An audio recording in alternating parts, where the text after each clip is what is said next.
Friday edition here on 97.3 ESPN as the Phillies, well, they still won the series, but last night was definitely a bit of a deflating game. We'll get into the state of the Phillies as they enter their series against the Arizona Diamondbacks. Plus, we will get into the aftermath of the NFL draft and the 151st running of the Kentucky Derby is tomorrow.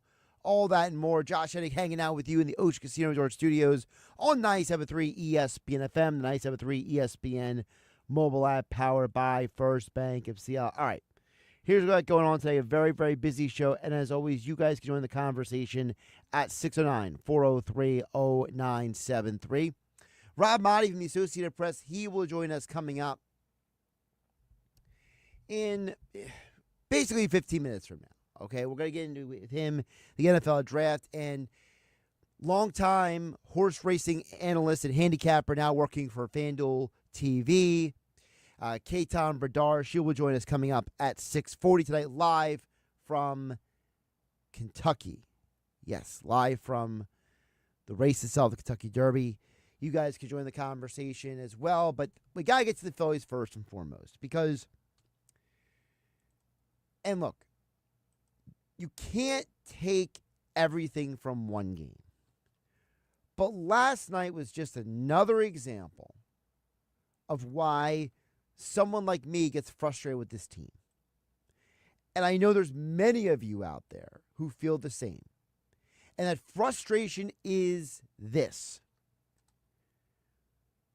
How on earth do you have a lineup that is being paid $500 million and they still can't drive people in?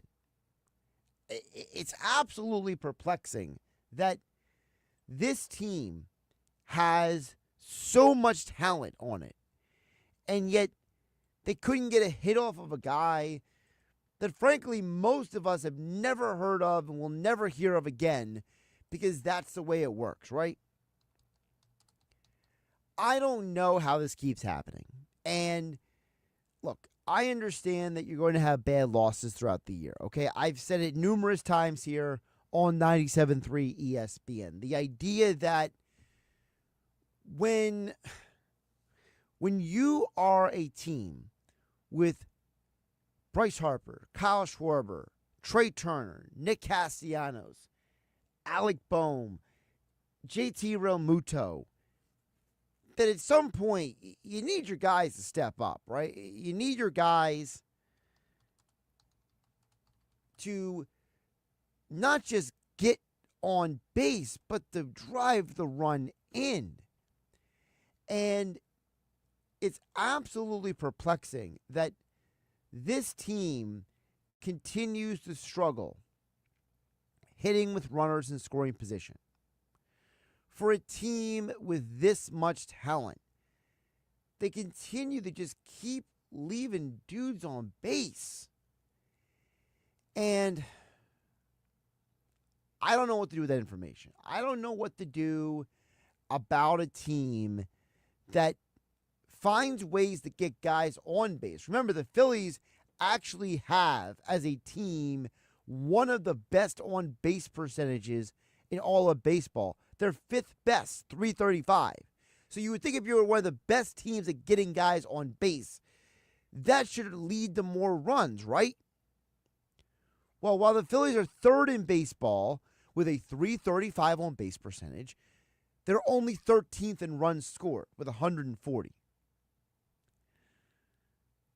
So there's a little gap there, right? There is something that's got to be rectified here. Now, maybe it is as simple as the old Charlie Manuel, former Phillies manager, used to say, when the weather gets warmer, it's hitting season, right? Maybe it is as simple as get the Phillies into May, June, July, August. The bats will come around. But, and I don't mean this to be sarcastic or satirical, but, well, what happens when the weather gets cold again? Are the bats going to go cold again? Is this a team that can only hit from May to August? I mean, someone's got to explain to me how you could have a team with this much talent and they still have some of these problems.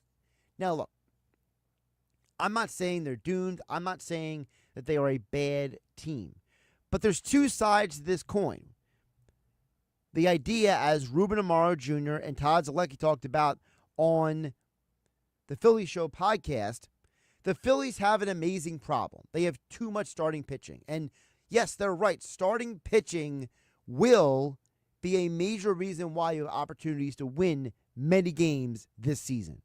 What an amazing problem to have. I mean, think about all the other teams that can't even – I mean, look at the Dodgers. They can't even field more than 2 or 3 starters right now, healthy. They've used 11 starters, Ruben, so far. 11 starters. Yeah. The Phillies have used 13 pitchers total. I mean, it's a tremendous problem to have. If you have good starting pitching, every single night you have a chance to win the baseball game. And listen, he's not wrong, okay? He's absolutely right. The key for the Phillies is going to continue to be the starting pitching. In fact, they have the third best, do the Phillies, strikeout to walk ratio. I always argue that your strikeout to walks, your strikeout to innings is two of the most important stats for me in baseball. Well, their strikeouts per 9 innings is the highest in all of baseball. So the pitching is there. We know the pitching is quality enough and good enough. And frankly, the way Walker pitched yesterday, you could argue he should be in the rotation if it wasn't for you already having 5 guys. It's absolutely incredible to me that this team is where it is. And yet the offense still could be better. The offense arguably should be better. And I think that is the perplexing thing about the Phillies. There's no reason for them to be this inconsistent. There's no reason why for them to be this sloppy. There's no reason why for them to be this undisciplined. Because that is part of it. It's the lack of discipline. It's a huge, huge part of it. But at the end of the day,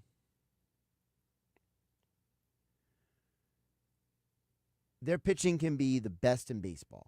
And again, some of the analytics say they are one of the best starting staffs in all of baseball.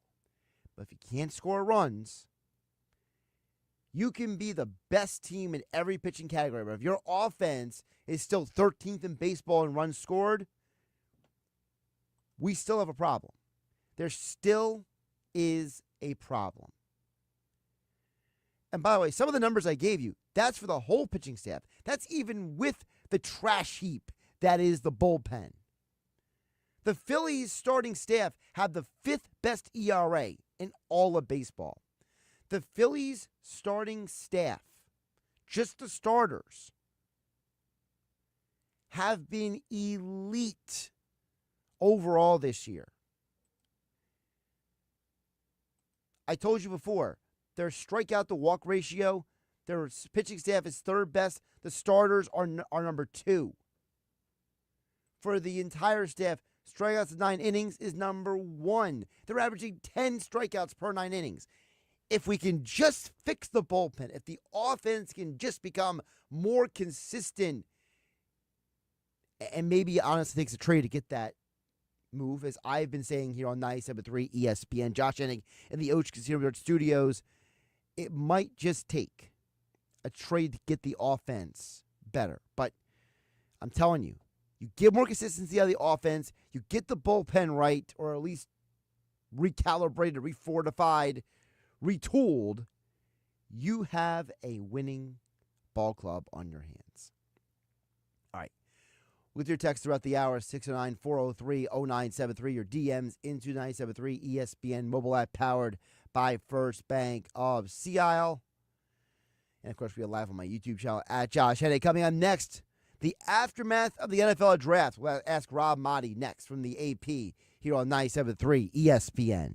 This Saturday morning, tune into The Locker Room. Josh Hennig and Nick Earnshaw will be broadcasting live from the Cooper River Park in Camden County at the Down and Derby Wine Festival. Saturday is the 151st Running for the Roses. Jeffrey Nash from FastlaneHandicapper.com will preview the Derby. Plus, you'll hear from Hall of Fame jockey Tony Black on his experiences riding in the big race. Mr. Negadelphia PJ Korda checks in, plus Director of Camden County Freeholders Lou Capelli. It's The Locker Room with Billy Schwein, Saturday morning from 10 a.m. to noon on 97.3 ESPN. As a fan, you know all the important sports cliches. And when you save money by bundling your home and auto with Progressive, you can get out there and give it 110%, even though that's mathematically impossible. And remember, failure is not an option. Well, it's always an option, just not a good one. But you're not worried because you've got ice in your veins. You're on fire. How can both of those things be true at the same time? Well, that's between you and your doctor. So get out there and leave it all on the field. Leave what? Who cares? Just leave it and save with a bundle from Progressive. Progressive Casualty Insurance Company affiliates and other insurers. Not available in all states or situations. This is the story of the one. As a safety manager at a manufacturing plant, he does everything he can to keep his coworkers safe. From finding ways to reduce risks to keeping safety supplies in stock. And for that, he relies on Grainger. Grainger offers a broad range of quality products and next-day delivery, so he can always play it safe. Call 1-800-GRAINGER, click Grainger.com, or just stop by. Grainger, for the ones who get it done. I want to learn how to cook, but I keep ordering takeout. Accomplishing goals is hard, but when your goal is to learn a new language, Babbel makes it easy. In just 15 minutes a day, Babbel will help you start having conversations in as little as 3 weeks. Words and phrases you'll actually use. So when someone asks, "How's your French going?" you can say, Babbel facilite grandement l'apprentissage d'une nouvelle langue. Now save up to 50% on your Babbel subscription at Babbel.com. That's BABBEL.com. Thanks for calling Discover. This is Nia. Hi, Nia. It's Jennifer. Did you know that Discover automatically doubles all the cash back you've earned at the end of your first year? Yeah, I work here. Okay. I was just double checking. Get it? Because Discover automatically doubles all the cash back you've earned at the end of your first year? Oh, you get me, Nia. You could say that I double get you. I guess we've taken it too far. You earn, we match. Discover Cashback Match. See terms at discover.com/creditcard. This is the Town Square, New Jersey Info and Weather Network. Progressive Insurance presents the Sports Flash on 97.3 ESPN. The Phillies and the Arizona Diamondbacks beginning a 3-game series this weekend starting tonight. Phillies coming off a 4-2 loss to the Washington Nationals on Thursday. That snapped a 4-game win streak. Arizona took 2 of 3 at Citi Field against the Mets. Jesus Luzardo going for the Phillies tonight, 3-0, an ERA of 1.73. Merrill Kelly will go for the Diamondbacks, 3-1, as an ERA over 4.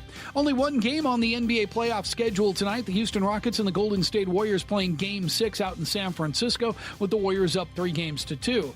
The NHL holding its draft lottery on Monday. The San Jose Sharks with the best odds of winning the number 1 overall pick. The Flyers have an 8.5% chance of winning the lottery. And the first leg of horse racing's Triple Crown will be run on Saturday with the Kentucky Derby. Progressive Insurance, bundle auto and home, renters or condo, and save with Progressive. I'm Tony Desiri, and that's your Sports Flash on 97.3 ESPN. ZipRecruiter is the place. ZipRecruiter is the place for talented teachers, savvy software developers, and master mixologists. ZipRecruiter is the place where you meet all these people and more. That's because ZipRecruiter is the place for job seekers who are looking for new opportunities. In fact, ZipRecruiter helps 10 million people with their job search every day, so you can find the right candidates right away. Try ZipRecruiter for free at ZipRecruiter.com/free. That's ZipRecruiter.com/free.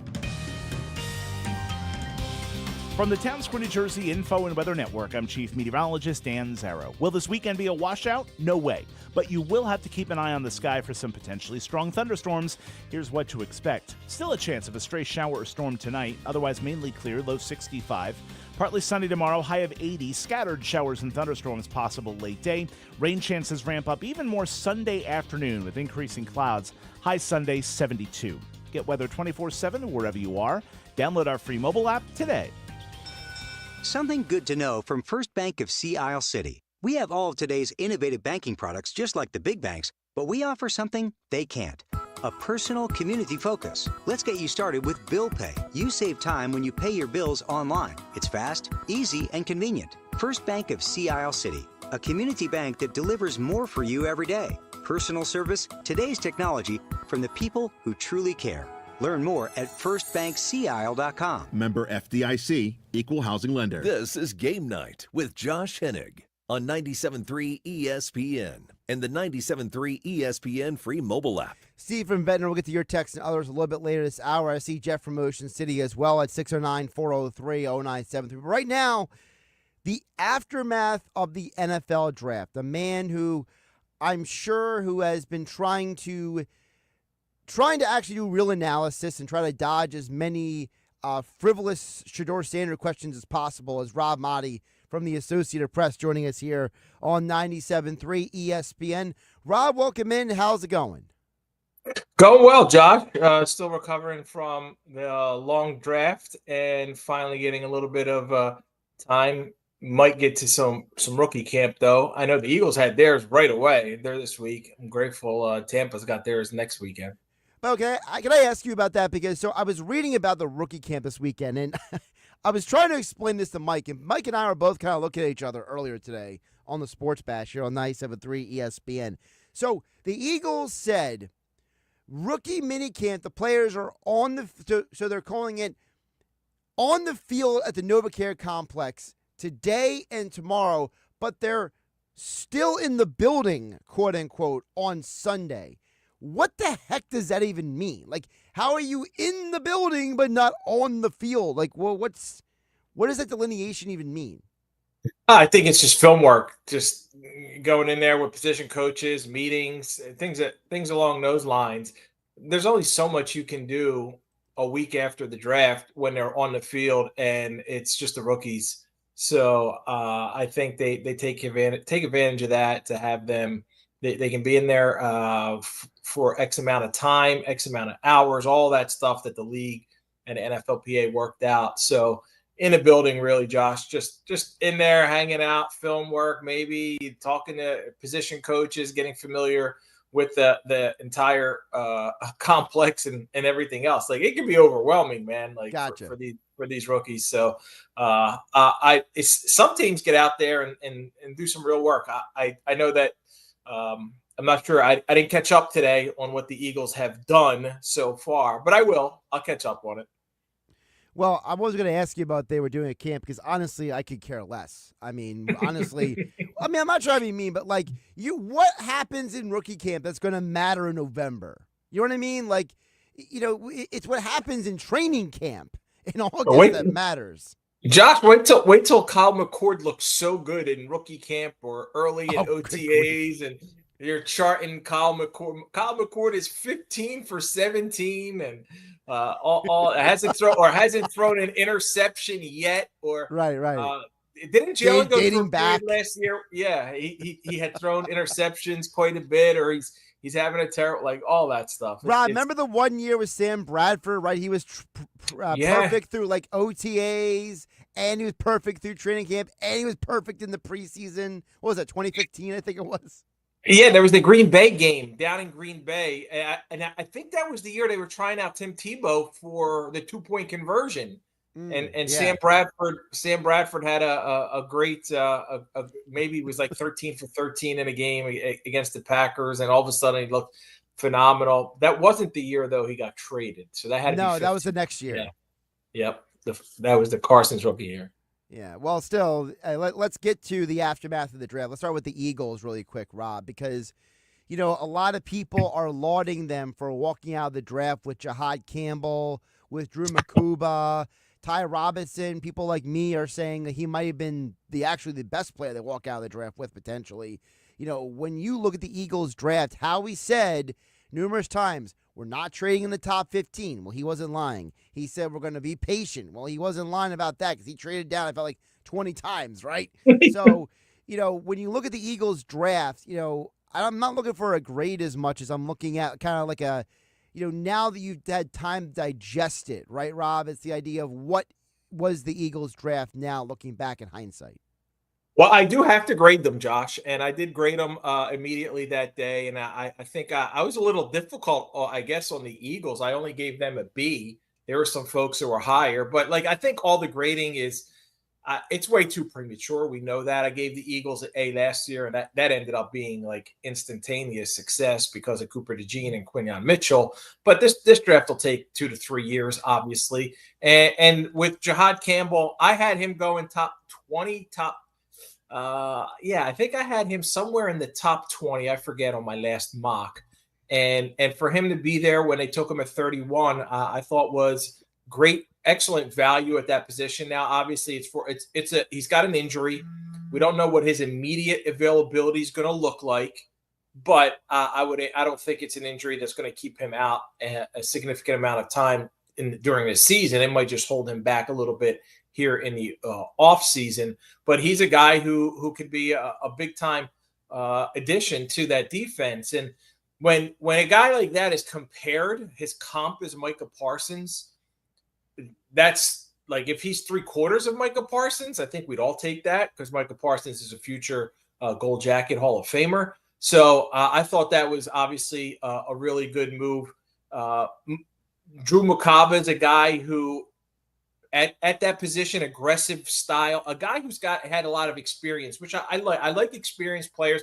Yeah, he's an older, which means he's a little bit older. I forget how old he is. I'm trying to see that, but experience to me in college translates to the ability to be able to get out there and quickly understand, digest, and be able to have an impact. I like you, Ty Robinson's a guy. I like guys from Nebraska. I like guys from Alabama. I like guys from Georgia. So I like the way that Howie went with this draft. I think the 5th round corner out of Central Florida, I saw him at the Combine, Mac McWilliams. I think he's got potential to be a guy who could be like a little bit of a sleeper. Maybe he helps initially on special teams, and you can never have too many defensive backs. So I think it was a solid B. It doesn't matter really what the grade is, because it'll be determined in 2 to 3 years. But Howie's kind of earned that benefit of the doubt, Josh, for his drafting. And if he thinks that Jihad Campbell is closer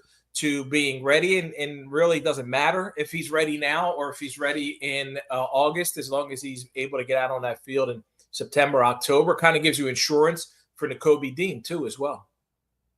Talking with Rob Maaddi from the Associated Press, senior NFL writer and reporter, joining us here on 97.3 ESPN, at Rob Maaddi on the Twitter X platform. You mentioned about the Campbell injuries, and a lot of people have talked about, the injuries or why he dropped. He didn't drop because of talent. He didn't drop because of character. It was literally people were a little bit sketchy or scared or whatever you want to call it about the injuries. And but then other people are saying that Howie does it again. He steals a guy, right? So how in one sentence, Rob, can one group of people say, well, he dropped because of these injuries, but then we praise the Eagles because they got a guy that nobody else is willing to draft? Like, how do we reconcile both sides of that coin? I think it's just a matter of whose perspective it is, Josh. When you look at a guy who drops like that, you got to try and rationalize it and figure out, all right, he's got top 20 talent, top 15. Some people had him like in a top 12 even. So why did he drop? The first thing that comes to mind is obviously he's had some injuries, so that had to be the reason why he dropped. But then each team's medical staff and they all share information, so they all know. I don't think it's one team is going to pass somebody or feel better about somebody's medicals and it's secretive, and other teams don't. So I think it's the easy answer to say that's why he dropped, but it comes down to teams that had needs at the position and which direction they wanted to go and who they felt more comfortable with at whatever spot that they went to. I would have thought that the Falcons, when they traded back up into the first round and took James Pierce Jr., could have probably targeted Jihad Campbell. I thought that the Buccaneers, he was often mocked to go to them at, what were they, 19? And they instead went with a wide receiver when that's already a strength on their team, but they're looking down the road. So I think you kind of ran out of teams between the 20 and the 30 spot, 31, where the Eagles got him, that prioritized what he can do. I don't think that the injuries are going to be that much of a concern, because the Eagles are not going to take a shot. Like we're not. This isn't. Who was that corner a few years back? Sidney Brown. Remember Sidney Brown dropped out of the first round. Was it Sidney Brown? Sidney Jones. Sidney Jones. No, Sidney Jones. Sidney Jones dropped out of the first round into the second round. Never really bounced around a little bit, but never really panned out. Never played up to what they thought he could be. This is far from that kind of situation. Big picture, obviously, the NFC East, the other teams had some good draft picks, too. The Giants had a very good draft. Obviously, depending on what you think of Abdul Carter, it could have been a great draft, right? Washington, I thought they did a solid job at taking care of some weaknesses on their team. And, look, the Cowboys, they did the unsexy thing, right? They went offensive guard in the first round. So, what is the NFC East now, Rob, after the 2025 NFL Draft? Didn't love the guard Tyler Booker for the Cowboys at 12, Josh, but I did like the edge rusher from Boston College that they got in the second round at 44. He was a guy who people thought had late first round potential. And then the corner that they got in the third round, Siobhan Revell Jr., some analysts thought he might be the best cornerback coming out of this draft, and they get him at 76. So I think they kind of, if Booker is a starter instant day one, and they had a need at that position, I think they drafted more out of need than out of best player available. But I'm not going to say I know better than the Dallas Cowboys right there. I think coming out of the draft, nothing changes as far as the overall scope of the NFC East. Eagles are the team to beat. Commanders are right there behind them, but there's a distance, and we saw that distance in the NFC Championship game. And then it's Cowboys and Giants fighting out for third and fourth place, and I don't think either team – the Cowboys may have, if things fall into place for them, a wild card potential. The Giants aren't there yet, and they're no closer. I thought it was interesting that they moved up into the first round and took Jackson Dart. I don't know if they were concerned somebody else might get into that, because the Steelers already picked. They got in there at 25.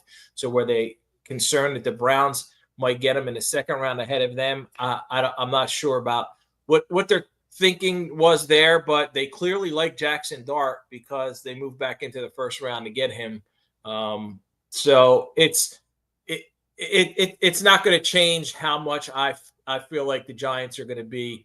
Abdul Carter's a great pick. He's got tremendous potential at the edge position. I said Jahad Campbell's a Micah Parsons comp. Everybody's making that comparison with Abdul Carter, especially with the Penn State connection.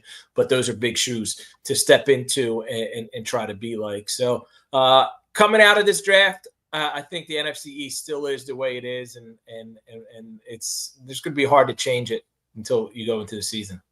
By the way, you're totally allowed to say you know more than the Cowboys, because the Cowboys are the only team in the NFC that has not been to an NFC championship game in the last 25 years. You know what? I do know better more than Jerry then. Yes. Maybe it's really not the Cowboys I need to know more than. It's just Jerry Jones. I mean, listen, I'm not coming to you to, for me to know how to run an oil business. I'm coming to you for football information, Rob. Jerry's a pretty good actor, though. That one scene in that one, I don't know what show it was or whatever, Billy Bob Thornton and whoever it was. Did you see that one scene Jerry Jones acted in? Wasn't too long ago. He was tremendous. I'll have to look into that. I don't remember that off the top of my head, but it's very possible that I'm going to find it and send it to you. I'm sure it was pretty good knowing. I mean, look, Jerry's an actor anyway, isn't he? Like he loves when he talks to the media, right? He loves when the media gets up there and is like, Jerry, we got questions, and Jerry puts on the game face, Yeah, I told him that I thought he did a great job, and he was really happy to hear that. So I apologize to Eagles fans that I had a compliment, but that was the only thing I could compliment Jerry Jones for after the season was his performance as an actor. It was nothing as a general manager, team president, whatever the heck his role is, besides being owner. A couple more for Rob Maaddi before we let him go here on 97.3 ESPN. I'm mostly asking this for a couple buddies of mine. So do the Browns even know what they're doing anymore? Like I like the Browns had the most perplexing draft. I mean, they said no to Travis Hunter. They picked Dylan Gabriel way higher than he should have been. They took Shedeur Sanders in the 5th round. And I don't know if they really addressed almost any needs that they had in this draft. Yeah, even a tight end who I like in the 3rd round, Harold Fannin, is they got Njoku, so he's just good for double tight end formations. Mason Graham's a guy everybody thought was going to be top 5. We all just had him mocked to Jacksonville at number 5, and he ends up going to Cleveland at that spot. But the Shedeur Sanders thing really, and Dylan Gabriel is really interesting. Of course, Shedeur Sanders dominated the entire conversation of the weekend and throughout the draft, and even after the draft with the prank call and everything else that went along with Shedeur. But it's, you and I talked about Shedeur quite a bit leading into this draft, and the expectation was 1st round. So if you would have told the Cleveland Browns that they're going to, or told anyone that the Cleveland Browns are going to come out of this draft with Shedeur Sanders and Mason Graham, 2 guys that are supposed to be top 5 picks going into it, then you can look back and say, well, that's a pretty good draft. But now they got a big quarterback room. Kenny Pickett, I think, is a 2nd, 3rd string quarterback, 3rd string, maybe 4th string quarterback. Joe Flacco, I doubt can get back to what he did 2 years ago when he was comeback player of the year in 5 games. We saw a little bit of his extended action last year in Indianapolis, and he struggled. So this is going to come down to Shedeur Sanders and Dylan Gabriel, who are 50 picks higher than him. Yeah, I thought that was a reach in the 3rd round. He was more of a 4th or 5th round guy. Not that big of a quarterback, 5'11", 202, but it's going to be – I would like to see Shedeur Sanders go in there and just compete and want to compete and not want to be on Instagram and not want to be on TikTok or whatever else and have the crew following him around and putting everything he does, every legendary decision he makes. And that I need to know that. You might know more than me. Is that a brand or is that him just calling himself legendary? I think I think they're trying to do some sort of branding thing. I mean, obviously they can't patent it or anything because it's. But there's not a brand called Legendary that's sponsoring him, telling him the hashtag legend. No, right? I think they're trying to make it into something. It's kind of like, and maybe this is not the best reference, but do you remember the movie Mean Girls from the early 2000s? My girls just watched Mean Girls not too long ago. Okay, well there's the one high school girl who tries to keep making the word fetch a thing the whole movie. And halfway through, finally, the meanest of the mean girls says, "Stop trying to make fetch a thing. It's not cool." And she she goes, runs off, cries, and it's like that's to me what Shedeur is doing legendary. He keeps saying it to try to make it something, and it's like, no, it's not a thing. Stop trying to make legendary a thing. Yeah, you got to accomplish something before you call yourself legendary in the NFL. Like you can't. You're a rookie, man. But he says it about everything, Rob. Everything is legendary. Like, he eats a sandwich, legendary. Eats a sandwich. Throws a football, legendary. Gets in and out of the car, legendary. Like, they're trying to make it like some sort of like catchphrase or something. Yeah, and completely taking the meaning of the word and flushing it down a toilet when you use it that often and just like that. Well, I mean, that's on par for the world we live in. The whole world tries to make words don't have meaning, something other meaning. That's another conversation for another day. Yeah. wait. I'll give you one, Josh. Bet. I said bet. Oh, yeah. No cap. No cap's another one. I was just about to go there. Do you know how long it took me to learn what that even meant when people said cap? No cap. Like, that took me the longest time to figure that one out. We're old, Josh. We're old. Yeah. I got the gray hairs and the sideburns to prove it, so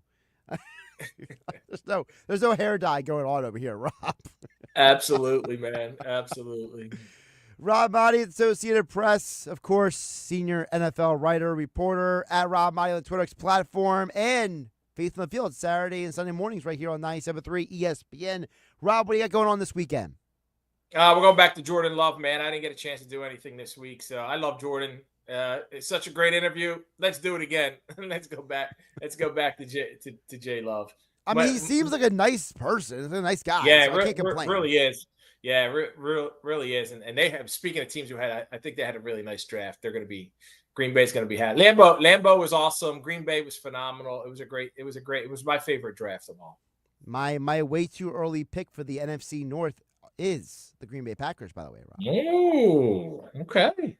Won't surprise me. Rob, appreciate you jumping on. Take care of yourself. You got it, brother. Have an awesome weekend. Josh Hennig back here in the Ocean Casino Resort Studios on 97.3 ESPN. We go from the NFL to the Kentucky Derby. You know, it's supposed to be a wet track tomorrow. How could that impact the field? We'll get into all that and more with Caton Bredar coming up next here on 97.3 ESPN. This Saturday morning, tune into the locker room. Josh Hennig and Nick Earnshaw will be broadcasting live from the Cooper River Park in Camden County at the Down and Derby Wine Festival. Saturday is the 151st Running for the Roses. Jeffrey Nash from FastlaneHandicapper.com will preview the Derby. Plus, you'll hear from Hall of Fame jockey Tony Black on his experiences riding in the big race. Mr. Negadelphia PJ Korda checks in, plus Director of Camden County Freeholders Lou Capelli. It's the locker room with Billy Schwein, Saturday morning from 10 a.m. to noon on 97.3 ESPN. This is the story of the one. As a lineman, he does whatever it takes to keep the power on in his community. And he wants a partner like Grainger who does the same. Grainger offers the professional-grade products he needs, from voltage detectors to harnesses to hard hats, plus fast, dependable delivery, so he can rise to every challenge. Call 1-800-GRAINGER, click Grainger.com, or just stop by. Grainger, for the ones who get it done. Prescriptions require an online consultation with a healthcare provider who will determine if appropriate. Restrictions apply. See website for details and important safety information. Price varies based on product and subscription plan.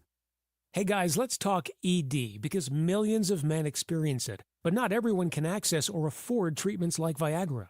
Well, Hims can help. Through Hims.com, you can get a full range of treatment options for ED, including daily or as-needed meds through a 100% online process. It all starts with an online intake form. Get started at hims.com/radio, and from there, a medical provider licensed in your state will determine if ED treatment is right for you. If prescribed, your medication is shipped to you for free. Find the ED treatment that fits your needs, with options up to 95% less than the brand names. Millions of men experience ED, but Hims can help. To start your free online visit and save up to 95%, go to hims.com/radio. That's hims.com/radio for your free online visit. HIMS.com/RADIO. If a carpet refresh is on your to-do list, now's the time to check it off, because right now you can take advantage of our Buy More, Save More savings. The more you buy, the more you save, up to 15% on select special order carpet purchases. Plus, the Home Depot Home Services can handle the installation for you. All that's left is to enjoy that stunning new carpet and step into softness. The Home Depot, how doers get more done. Offer valid April 17th through May 4th. Receive up to 15% off special select order carpet purchases. Minimum purchase required. Exclusions apply. For licenses, see homedepot.com/license numbers. ZipRecruiter is the place. ZipRecruiter is the place for talented teachers, savvy software developers, and master mixologists. ZipRecruiter is the place where you meet all these people and more. That's because ZipRecruiter is the place for job seekers who are looking for new opportunities. In fact, ZipRecruiter helps 10 million people with their job search every day, so you can find the right candidates right away. It's no wonder that ZipRecruiter is the place for skilled skydiving instructors, accomplished airbrush artists, and proficient pediatricians. But if you're not using ZipRecruiter to hire, you're missing out. ZipRecruiter is the place that's so confident it can make your hiring easier that it lets you try it for free at ZipRecruiter.com/free. So if you want the right candidates for all your roles, ZipRecruiter is the place to go. Try it for free at ZipRecruiter.com/free. That's ZipRecruiter.com/free. Never miss out on great candidates with ZipRecruiter. If a carpet refresh is on your to-do list, now's the time to check it off, because right now you can take advantage of our Buy More, Save More savings. The more you buy, the more you save, up to 15% on select special order carpet purchases. Plus, the Home Depot Home Services can handle the installation for you. All that's left is to enjoy that stunning new carpet and step into softness. The Home Depot, how doers get more done. Offer valid April 17th through May 4th. Receive up to 15% off special select order carpet purchases. Minimum purchase required. Exclusions apply. For licenses, see homedepot.com/license numbers. When you switch to Progressive, you could save bundling your home and auto. Then you could put that money towards some of the surprisingly more expensive things in life.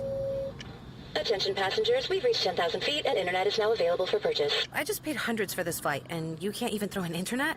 I'll just take the free pretzels. Sorry, but I do have snack boxes for sale. I'm just gonna sleep. In that case, we are selling pillows and blankets as well.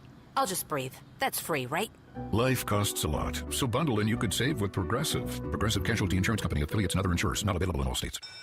Something good to know from First Bank of Sea Isle City. We have all of today's innovative banking products just like the big banks, but we offer something they can't. A personal community focus. Let's get you started with Bill Pay. You save time when you pay your bills online. It's fast, easy, and convenient. First Bank of Sea Isle City. A community bank that delivers more for you every day. Personal service, today's technology, from the people who truly care. Learn more at firstbankseaisle.com. Member FDIC, Equal Housing Lender. Now, more Game Night with Josh Hennig on 97.3 ESPN and on the 97.3 ESPN free mobile app, powered by First Bank of Sea Isle City. Josh Hennig back here in the Ocean Casino Resort Studios, here on 97.3 ESPN FM, the 97.3 ESPN mobile app, powered by First Bank. See, I do want to squeeze in a couple texts before we move too much further along. It's 609-403-0973. I said I get to Steve from Ventnor. Steve from Ventnor chimes in, and he says, he basically, to summarize what he said, is that, he could foresee the Phillies trying to use Walker as a trade piece, potentially a team like the Twins that has a wealth of bullpen arms. He says, I agree with you, Josh. The Phillies do need a shake up. And listen, I'm not trying to call for some big name to be traded, okay? I'm not some crazy, if they trade this guy, it's going to... No, I'm not saying that. What I'm saying is, this is a Phillies team who right now, the only guy hitting over 300 who is at least 50 plate appearances is Johan Rojas. And that's a problem. And then you bench him today after that base running. And this is where I'm conflicted, because I don't want to describe what he did last night as a mistake. I would rather describe what Johan Rojas did last night as a young player trying to stay aggressive, thinking that he is being hyper competitive and trying to, for lack of a better term, win the game for his team all by himself, right? That's what that was last night. I don't want to describe it as him being, baseball illiterate or stupid, because I'm a big believer in something I've heard a lot of former athletes talk about, and especially professional athletes, okay? I've heard this from Chris Long on the Greenlight podcast. I've heard guys like Mike Lowe talk about this at MLB Network. I've heard guys who are former NHL players talk about this. Every sport, I can name people. I remember years ago, I got the opportunity to interview Rasheed Wallace. He told him that a coach told him this. It was Larry Brown that told him this back in the day, which is, you can't make guys be competitive.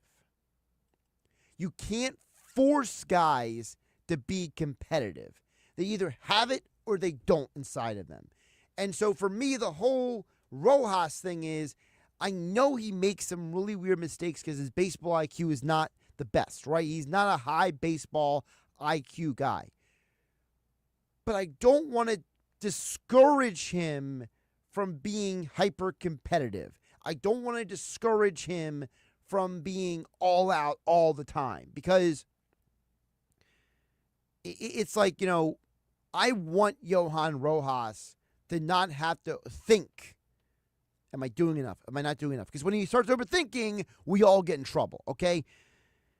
I've heard numerous pro athletes talk about, give me the guy who's over-aggressive and I have to reel him back in than the guy who's not aggressive enough. I never want to tell the guy, don't try to win, because then when I need to win,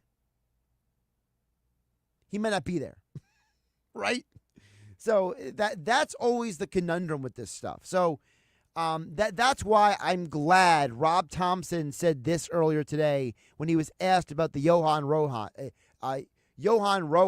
not playing in the game tonight. So Rojas is out of the lineup tonight? Yeah, just a day off. Might give him another one. He's kind of he's played every day. And he's got some body soreness, just general. But he's fine. So it has nothing to do with the third last night? Did you talk to him about that? How did that go? Great. It's just about a situation. And, in that situation, just wanted to stand up. And listen, I'm not saying he shouldn't have been benched, okay? Obviously, the Phillies have been trying to get Cal Stevenson playing time for what seems like forever at this point.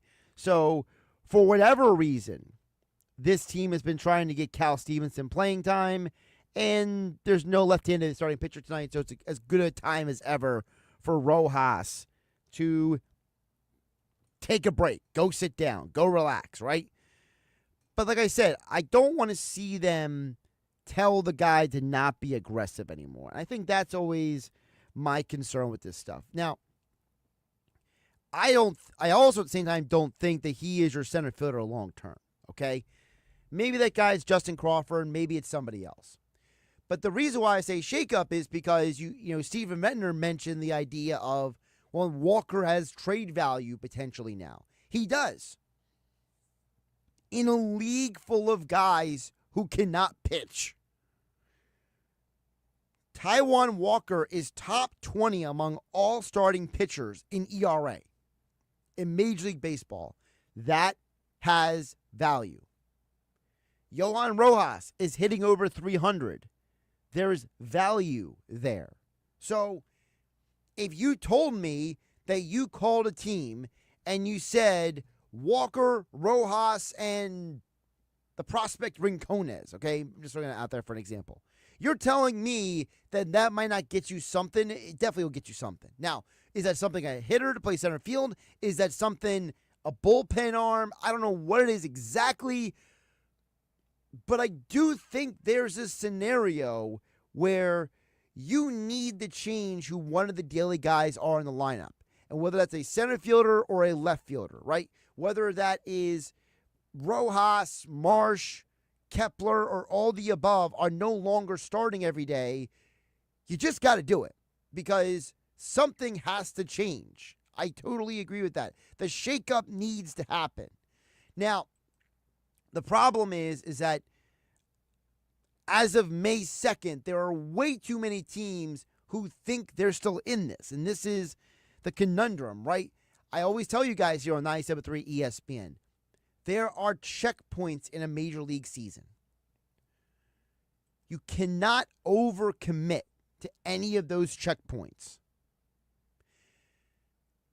It's Memorial Day weekend. It's the All-Star break, the trade deadline, and September 1st. Those are the four big checkpoints. Memorial Day weekend is usually the first time we look at the standings and we start deciphering who's for real and who's not. The All-Star break is when we start deciphering who should or shouldn't be buyers or sellers at the trade deadline. Usually the trade deadline is where we determine if the teams who should or shouldn't have made moves, what that means for them moving forward. And then September 1st is usually when you have a pretty clear idea who can win a World Series and who can't. So on May 2nd, here's the problem. Yes, a team like Baltimore and Tampa have a losing record. And so do the Twins. And you know who else does have a losing record? The Angels. The Rangers out of 500. You know the Rangers statistically have the best pitching staff all of baseball, and they're a 500 baseball team? It's crazy. But all of those teams I just named are within range of the wild card right now. Rangers are a game out. Tampa is 2.5 out. The Twins and Orioles and Angels are all 4 games out of the wild card. One big winning streak can turn their seasons around. It wasn't that long ago. 2019, when the Washington Nationals had a horrible start to the year with a dumpster fire bullpen, turned it around and went on a scorching hot run to win a World Series. Trey Turner was on that Nationals team. So he knows how this works. So you can't tell the Angels and the Orioles and the Twins and the Rays, if you go to the National League, you cannot tell Cardinals, losing record, Braves, losing record. You cannot tell these teams you're already out of it. They're going to say, no, we're not. We have a great month of May. We're right back in this thing. And by the way, it goes in the inverse direction as well. Just because the Reds are 17-15 and the Brewers are 16-16 and the A's are 17-15 doesn't mean that all of those teams are going to be playoff teams either. So we got to let this month play out before we start digging too intently into who you should or shouldn't target. But still a fun conversation. And maybe the Twins are the target. Maybe Steven Venner's right. Maybe the Twins are the target. Maybe the Twins are the team that you go after and you say, you know what? That's the team you want to hit on, okay? But at the end of the day,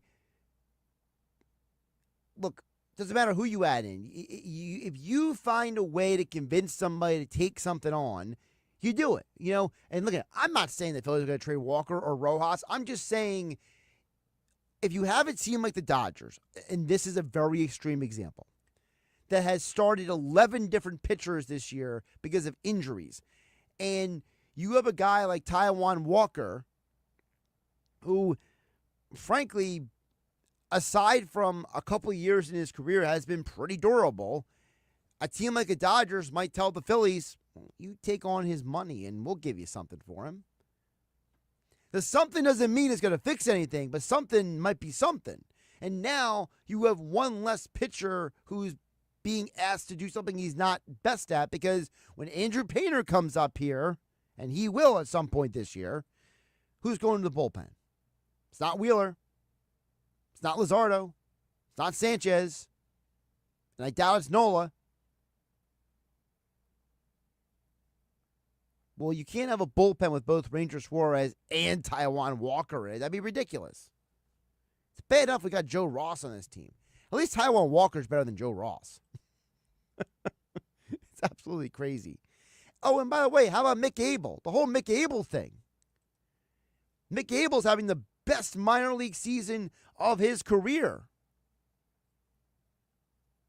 He's a trade piece. You're telling me that if a team called about Mick Abel, you're not trying to make that conversation last a couple extra 5-10 minutes to see what you can get out of that team and what you can load into that deal? Of course you are. By the way, I think Luzardo just struck out the side. I will say that one base hit he gave up, that's hard.